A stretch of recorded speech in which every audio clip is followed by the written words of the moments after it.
This is Good Morning Indiana, working for you. 18 killed riding his motorbike on the street he lived on. This morning, his mother is talking to RTV6 for the very first time. And residents at a West Side apartment complex say they haven't had hot water for nearly a week. We're working for you with what you should do if you ever find yourself in a similar situation. But first, here at 5 o'clock, I want to thank you for waking up early with us here on RTV6. I'm Lauren Casey. And I'm Meredith Barrick. Alyssa Donovan here joining us. Another beautiful day ahead. Yes, it's going to be a gorgeous day. You want to get outside today because we have some changes by Friday. It won't be as nice outside, and it's going to be much cooler as we head through the weekend. Big changes coming. Today, we're starting with those temperatures kind of where our highs are going to be this weekend. 51 right now in Indianapolis, 44 in Fort Wayne, 44 in Peru, and 45 in Lafayette. And those temperatures are still falling this morning. That's because of those clear skies over the area. You can see on our satellite and radar, not a lot of cloud coverage. We're starting to see a few clouds sneak into some of our southeast counties. Could see some of those sneak into southeast central Indiana by mid-morning, but those will clear out very quickly. And that's just because that high pressure is still 100% in control today. And it's going to stay that way tomorrow as well. By tomorrow afternoon, we'll see a little bit more cloud coverage, but then those changes really move in late Friday afternoon. That's when we're going to see that potential of showers and storms. A low pressure system is building just off to our west right now, and that's going to bring us that potential of showers and thunderstorms. Today, we're starting in the 40s this morning, and then by about noon, we'll be into the 60s before we climb into the 70s this afternoon. Alyssa, thank you so much. Keeping a close eye on your roads, and let's plan out your drive times heading in from the south side, traveling northbound along State Road 37 for your commute. From Smith Valley Road in Greenwood to the 465 ramp, no delays. It's a 9-minute drive. From Whiteland Road, hopping on I-65 northbound, you can get all the way to the North Split in just 18 minutes. That is great news this morning. Let's take a live look, though, up at I-69 and State Road 109, an area we've been monitoring some ongoing road construction. Right now, things look pretty quiet through this area. Great news if you're heading out the door right now. We are following breaking news from downtown. That's where police are investigating an apparent shooting. Now, this all happened around 3 this morning at West Washington Street and South White River Parkway West Drive. Metro Police say they got a call saying a man had jumped off the bridge and into the White River, but when they arrived on scene, they found a man near the river with a gunshot wound to the head. The victim was taken to the hospital in critical condition. At this hour, investigators are still trying to piece everything together. Also this morning, fire officials are working to find out what caused a fire inside of a strip mall. The scene unfolded near 54th and Keystone around 1 this morning. Investigators say the most of the damage was to a restaurant called Mississippi Belle. A few other businesses did have some smoke damage, but thankfully no injuries were reported. We're also following breaking news out of Newton County. Authorities say that they're battling a massive commercial fire. You can see here the pictures on your screen. This blaze is at S&S Plastics in Kentland, and officials there say that the fire started around midnight. Crews from as far away as West Lafayette are helping fight the blaze. At this hour, firefighters have not said what started this massive fire. RTV6 is working for you this morning. A West Side woman says her and her neighbors have been without hot water for nearly a week. This morning, the people living at Lexington Green and Village Capri and Speedway don't believe they'll ever get hot water. Tiffany Strait tells RTV6 she's put in countless maintenance requests and paid her rent on time. She says she simply wants property managers to follow through and fix things. Granted, when you're in an apartment complex, there's a lot of maintenance issues and stuff like that, but nobody says that anything's done. Tiffany reached out to the Marion County Health Department. They plan to check out the complex over the next several days to hopefully get the ball rolling on the fixes needed. At 5:04, now to a heartbreaking accident. This is down in southern Indiana. Police say that a 2-year-old boy has died following a scooter crash. This happened on Monday night in Sellersburg. Authorities say the young boy is being pushed on the non-motorized scooter by other children. The toddler fell off the scooter and hit his head when taking a turn. Officers there say the boy was not wearing a helmet. The search continues for a hit-and-run driver who killed a teen boy on a motorbike nearly 1 month after the crash. 14-year-old Luis Daniel Patino Ortega was killed on Coyle Street near 64th and Michigan Road on September 11th. His mother hopes the driver turns himself themselves in. She also hopes changes will be made to prevent future crashes. A longtime family friend helped translate for Louise's mother, telling RTV6 the family had concerns about speeding drivers on their dark street for a very long time. They didn't know who to call, who to reach out to, but they wanted to put speed bumps. And they kept saying someone is going to get hurt. You know, God forbid someone should get killed out there. IPL tells RTV6 the city has submitted proposals to add streetlights on Coyle Street, and the family says they are not aware of any arrests in this case. Time now is 5:05, and even though the temperatures just started to feel like fall, it's already time to start thinking about the flu. That's right. Our Kelsey Anderson is joining us live this morning with what you need to know about protecting yourself and your family from the flu this year. Kelsey, good morning. Good morning. Yeah, so we all know when it starts to get colder, more people start to get sick, more germs are spread. And so one way to prevent yourself from getting very ill is to get the flu vaccine. I spoke to Dr. James Wood, a pediatric infectious disease specialist at Riley Children's Hospital, and he says it's important for everyone to get the vaccine, but children under the age of 2 are the most susceptible for infectious diseases. However, he says kids younger than 6 months old cannot get the flu shot, so he recommends pregnant mothers get the flu vaccine. That way their child will be protected. If you haven't gotten the shot yet, Dr. Wood says it's important that you don't wait any longer. So we really want people to get the flu vaccine before the flu season hits. And the main reason for that is because we know the flu vaccine is very effective, but it only can work if you get it before you get infected or exposed to the virus. And so we want everybody to get it before the big flu season hits, which is typically end of the fall, early winter. Wood says sometimes people do get the flu after receiving the vaccine, but having the vaccine can help to make the symptoms less severe and can even keep you from being hospitalized. We've got a list of walk-in flu clinics in Marion County over on the IndyChannel.com. For now, I'll send it back to you guys in the studio. All right, Kelsey, thank you so much. It is 5:07, and we are covering education this morning. Leaders with Indianapolis Public Schools and the city will talk about the district's growth and future. Leaders will hold the district's first ever IPS State of the District address. It's set for tonight at 6:30 p.m. at Shortridge High School. That's on North Meridian Street.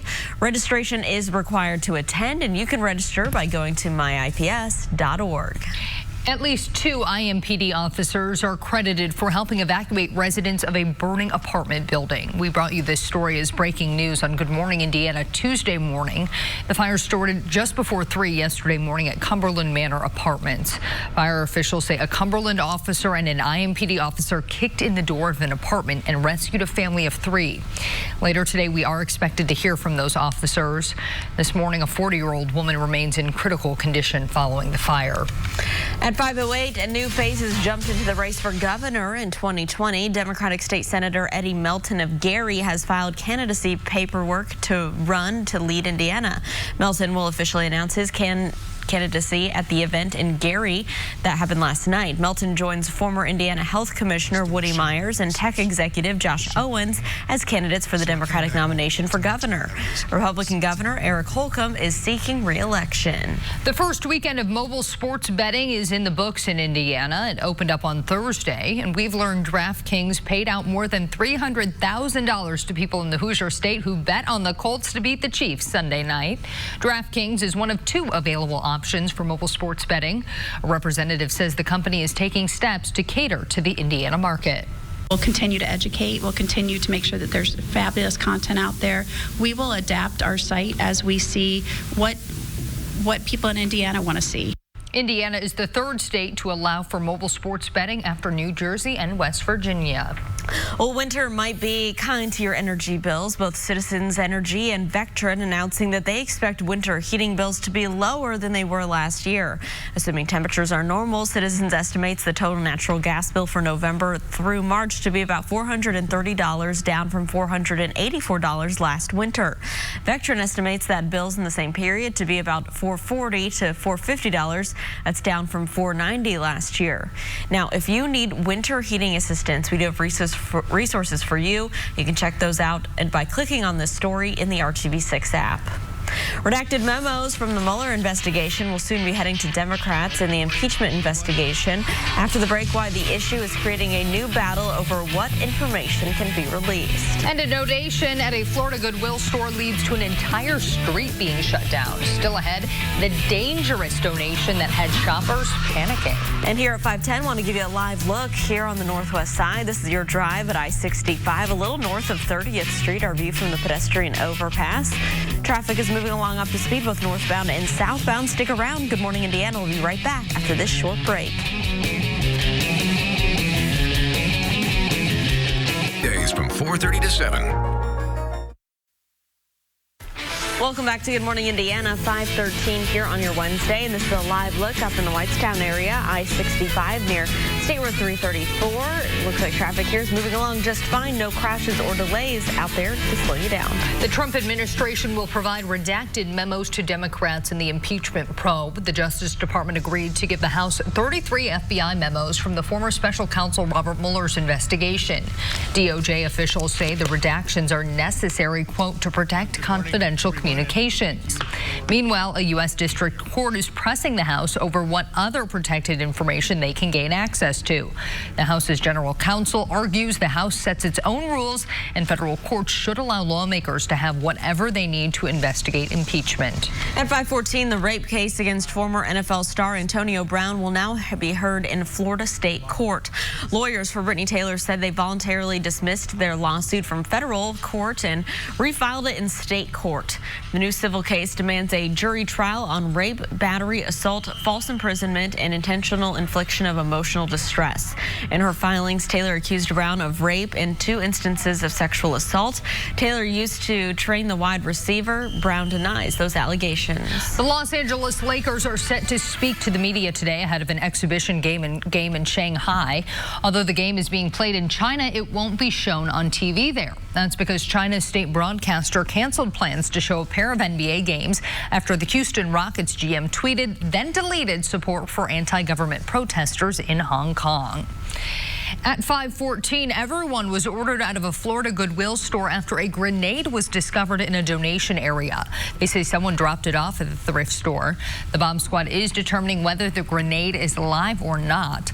The potentially deadly donation even closed parts of a busy road. At 5:15, champion gymnast Simone Biles is celebrating another huge accomplishment this morning. She just won her 21st World Championship medal in Germany. The accomplishment makes Biles the most decorated female gymnast in the world. 15 of her medals are gold. That's the most ever in gymnastics history.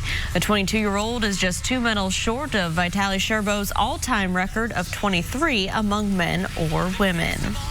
Let's check in with Alyssa Donovan right now and see what we can expect out there today. And it's going to be another cool start today. Temperatures in the 50s in some areas right now, but we are cooling off yet this morning. That's because of those clear skies. We'll be into the mid and upper 40s by the time you're heading out the door, right around 48 degrees at 8 a.m. this morning. And that's all due to that ridge of high pressure that remains in place across the Midwest right now. That will continue to impact us overnight tonight and throughout your Thursday as well. And you can see just off to our south, we do have a cloud deck that's making its way into some of those southeast counties this morning. So we could see a little bit more cloud coverage this afternoon, but not much. If you do see some clouds, you're still going to see abundant sunshine as well. So temperatures still dropping off yet this morning. Then we have those clouds to the southeast creeping in to central Indiana by midday. Temperatures will hit the mid-60s by the noon hour, and we'll continue to see just some high clouds as we head into the afternoon and early evening. Those temperatures climbing just a little bit above average. Usually we're in the upper 60s this time of year.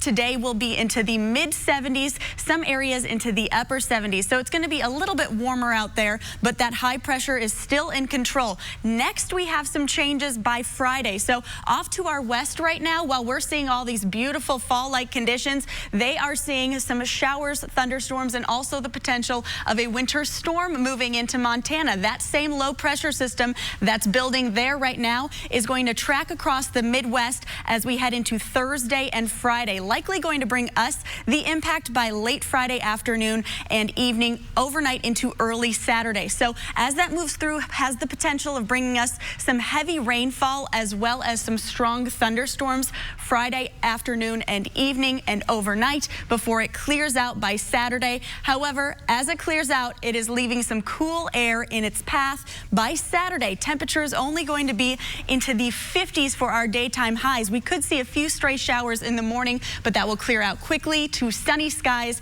and a cooler day. Sunday, 64 for the high. So the weekend is looking beautiful. We just have to get past Friday, which is when we're going to see the potential of showers and thunderstorms. Today, a beautiful day on tap, mostly sunny skies, 75 degrees for our high. We have those light winds, and then tomorrow climbing just a little bit more, 79 for our high on Thursday. Then we have those afternoon storms on Friday before we cool way down Saturday back into the mid-60s. That's where we should be this time of year to start next week.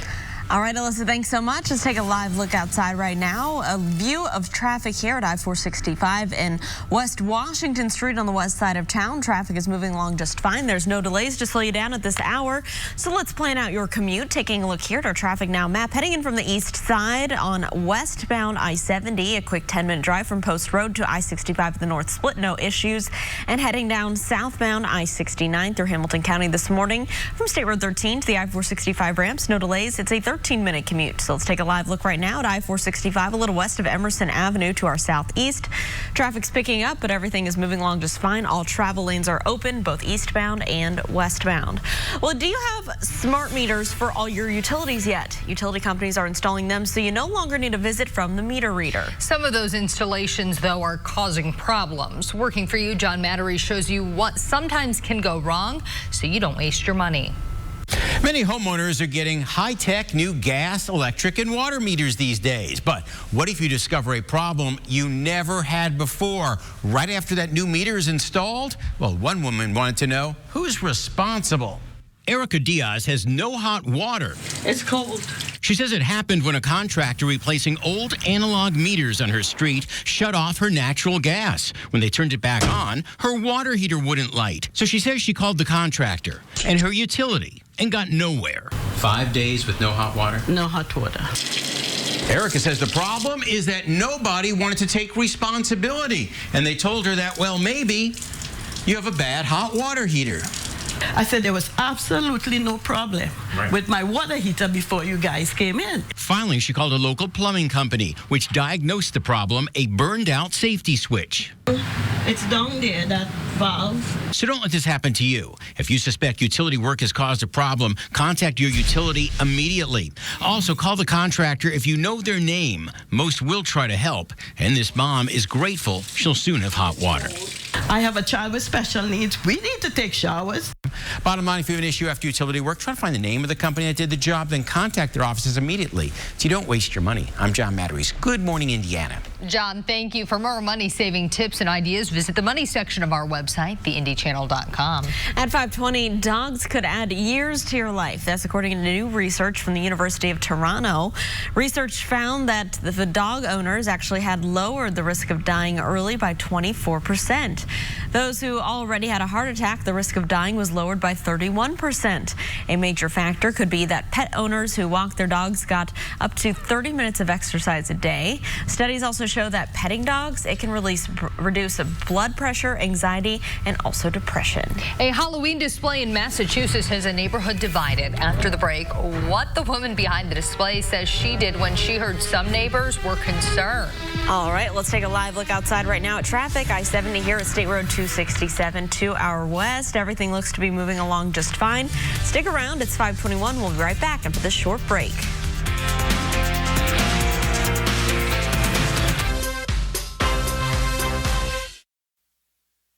One family's Halloween display is becoming a big pain in the neck for their neighbors. The display in Braintree, Massachusetts includes a projector and a surround sound system. It blasts the music of singing pumpkins for hours every night right outside the neighbor's bedroom. The neighbors also say the display is deflated during the day, which creates a big mess in the front yard. But some drivers in the neighborhood say their kids love what they see. The woman who is behind the display says her kids love it too. Just seeing the joy in my own kids is like what makes this all worth it. Why don't you spend more money on taking care of your yard as opposed to making the neighborhood look cheesier? McDonough says she had heard her neighbor's complaint, but her response was to go bigger and louder with the display in what she admits was a little bit of spite. All right, well, hopefully we can follow that. Yeah, neighborhood drama there. Well, some elephants at an Ohio zoo got to celebrate fall by chowing down on a 1,300-pound pumpkin. The Cleveland Metro Park Zoo is celebrating 30 years of Boo at the Zoo by giving the animals a Halloween treat. The pumpkins had a great time smashing the pumpkins with their feet and then throwing the pieces around with their trunks. They actually ate the treat as well, finishing it in less than 30 minutes.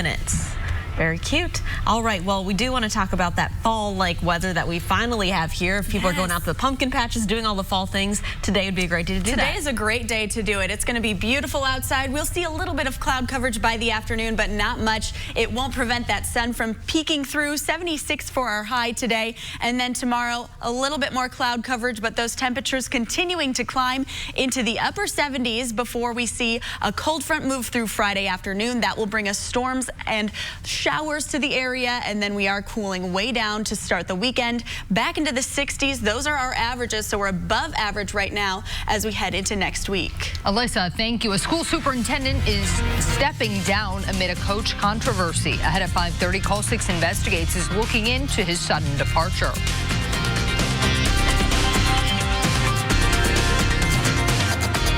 Today at 10 on RTV6. This is Good Morning Indiana, working for you. Coming up here in the next half hour, a school superintendent is stepping down amid controversy with a football coach. Why parents and teachers are frustrated with how the board is handling that issue. And multiple businesses are damaged after a fire at a North Side strip mall. What we know so far about the fire investigation. But first, here at 5:30, we want to take a look at the weather with Alyssa Donovan. Yeah, hey, Alyssa, what can we expect as we head out there today? You know what? It's going to be another beautiful day. Another cool start, though, so people want to grab their jackets as you head outside this morning. Right now, in the low 50s here in Indianapolis, but we do have some cooler spots on the map once again in the 40s across the area, and we are expecting to drop a few degrees yet this morning here in Indy, and that's just because of those clear skies we're seeing. We do have a little bit of clouds moving in from Kentucky right now. That's going to continue to push northwest as we head through the day, just bringing us a few cumulus clouds as we head into the noon hour. That won't prevent us from warming up, though. We're still going to see plenty of sunshine. You're just going to see a little bit of clouds mixed in throughout the day. Still going to warm way up from what we were at yesterday. Just a couple degrees. We'll be closer to 75 degrees today. Usually our highs are in the upper 60s, so we are a little bit above average, and we'll continue climbing tomorrow before we start to drop back down as we head towards the weekend. We also have the potential of some showers and thunderstorms as we head towards the weekend. I'll have all those details coming up. Alyssa, thanks. We're keeping a close eye on traffic this morning. Here's a live look in the downtown area, I-65 here near Fletcher Avenue. You can see traffic is really quiet in downtown right now. No issues to slow you down. Taking a look at our traffic now map, no crashes to report around the metro area. Great news for your commute. All the interstates are green and traveling up to speed, so a great time to head out to work or school this morning. Let's travel up to the northwest side, I-465 and West 71st Street. Traffic here is moving along just fine as well. We'll continue to keep a close eye on things and keep you updated on anything you need to plan around. We are following breaking news from downtown. That's where police are investigating an apparent shooting. This all happened around 3 this morning at West Washington Street and South White River Parkway West Drive. Metro police say they got a call saying a man had jumped off the bridge into the White River. But when they arrived on scene, they found a man near the river with a gunshot wound to the head. The victim was taken to the hospital in critical condition. At this hour, investigators are still trying to piece everything together. And more breaking news we're following from overnight. Fire officials are working to find out what caused this fire inside of a strip mall on the north side. The scene unfolded near 54th and Keystone around 1 o'clock this morning.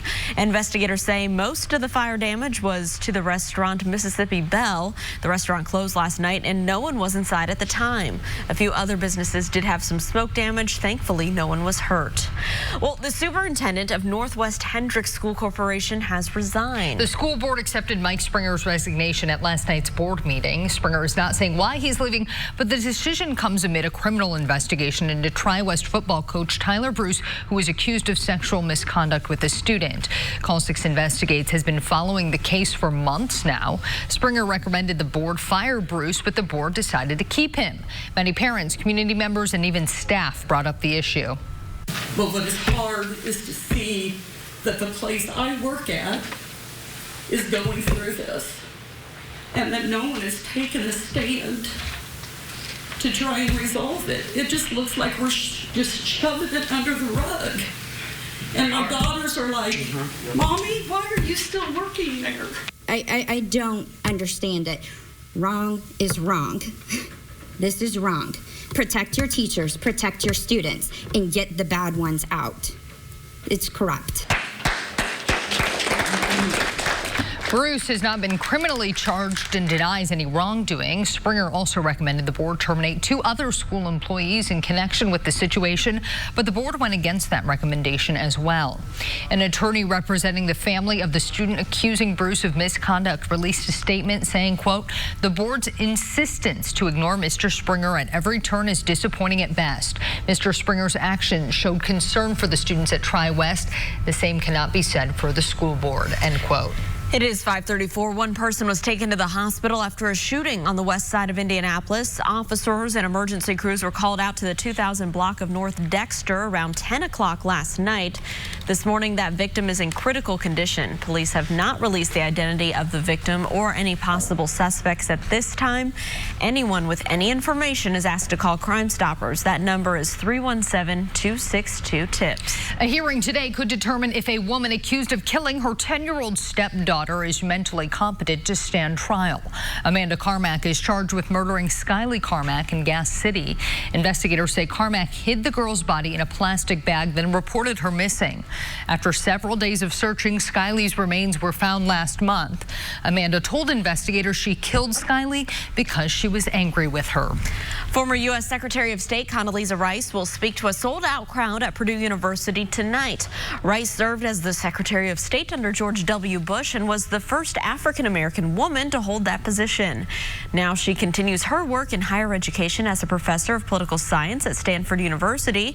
Rice is one of the many speakers Purdue is bringing to campus to celebrate its 150-year anniversary. She's scheduled to speak at 6:30 at Elliott Hall of Music. We all know when temperatures start to drop, more people start to get sick. That's why doctors say it's important to start thinking about getting your flu vaccine right now. Kelsey Anderson joins us live this morning with more information on why it's so important. Hey, Kelsey. Hey, good morning. Yeah, so I spoke to a doctor here at Riley Children's Hospital, and he says that if you haven't gotten the flu shot yet, then you need to get it done before flu season gets into full swing. Dr. James Wood says if you wait until you or the people around you have the flu to get the vaccine, it's probably going to be too late. The vaccine is only effective if you get it before the virus starts spreading around. He tells me a common misconception they hear is people thinking they got the flu from the vaccine. He says that's not true, and even if you do get the flu, the vaccine can make the symptoms more mild. Even though the flu vaccine varies year to year and how effective it is in preventing flu, we do know that it's very effective at keeping people out of the hospital. So even if you get the flu but you've been vaccinated, it's really effective at keeping it kind of more mild. So. Dr. Wood says children younger than 6 months old cannot receive the flu vaccine. That's why they recommend pregnant mothers get the flu shot so their newborns will be protected. We've got a list of walk-in flu shot clinics happening in Marion County the rest of this month. You can head over to theindychannel.com for that list. For now, I'll send it back to you guys in the studio. It's 5:37. Indianapolis is set to host the NBA All-Star Game in 2021, but the city is already celebrating the benefits to the community. The host committee announcing a $1 million legacy initiative associated with the game at Bankers Life Fieldhouse. The project will focus on nonprofit organizations across the state that help young people. Committee co-chair and Fever legend Tamika Catchings talked about the impact of this initiative. When you look at what we've been able to do with the Pacers organization and all of the people that are a part of our amazing committee and amazing chairs, we want to make an impact on lives, not just for 2021, but for a long, long time. Grants of up to $50,000 will go to 21 capital improvement projects that focus on health and wellness, like basketball courts and education centers. The weather continues to be great for getting outside and enjoying your local parks. And one Indianapolis park got a big facelift thanks to IPL. Hundreds of volunteers cleaned up and revamped Riverside Park just west of downtown yesterday. They painted a mural, built benches, installed backboards, and much more. It's really a way for us to give back. Our communities are a really important part of IPL, and we feel like we're an important part of the community, and this is just a way for us to work together to really make sure that our communities have a safe place to go and play. This is the 9th year of IPL's Day in the Parks initiative, and the 2nd year volunteers have cleaned up Riverside. And Alyssa, once things get a little bit warmer out, it will be nice to get out and enjoy the parks today. It's going to be a beautiful fall day today. We're starting a little cool this morning once again, but we are warming very quickly throughout the day. It's 51 in Indianapolis, 39 right now in Crawfordsville, so a few areas still cooling down yet. If you want to get outside, it is going to be the perfect day for it. By 10 a.m., we're already into the mid-50s. 1 p.m. into the low 70s in some areas, climbing up to 76 degrees for our high. We'll see a little bit of cloud coverage this afternoon, mainly for southeast counties, but that's just because we have this cloud deck that's creeping in from Kentucky right now. That will continue to move into the northwest, but we will still see plenty of sunshine with that, which will allow us to warm up throughout the day. And then as well, tomorrow we are going to be much warmer. We're going to continue this climb. Tomorrow, 79 degrees, high pressure still in control for your Thursday. Friday, that's when we have those changes coming in. A cold front will bring us the potential of showers and thunderstorms. Then it's going to be much cooler on Saturday with the highs only in the 50s. All right, Alyssa, thank you so much. Well, the White House has now declared it will not cooperate with the impeachment investigation. Why Congress members say this is a betrayal of democracy. And the creators of the popular video game Fortnite are being sued. Why the lawsuit claims the game is as addicting as cocaine. And here at 5:39, we're giving you a live look at traffic for your commute. Here's a look on the northwest side, I-65 and West 56th Street. Traffic here is moving along just fine, both northbound and southbound. Stick around. Good morning in Indiana. We'll be right back after this short break.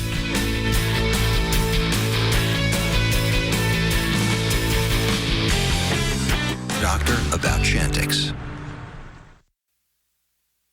Welcome back. It is 5:43 here on your Wednesday, and this is a live look at I-70, a little west of High School Road. Traffic in this area is picking up, as you can see, but it's moving along up to speed. We'll keep an eye out for any crashes that might slow you down, and we'll keep you updated.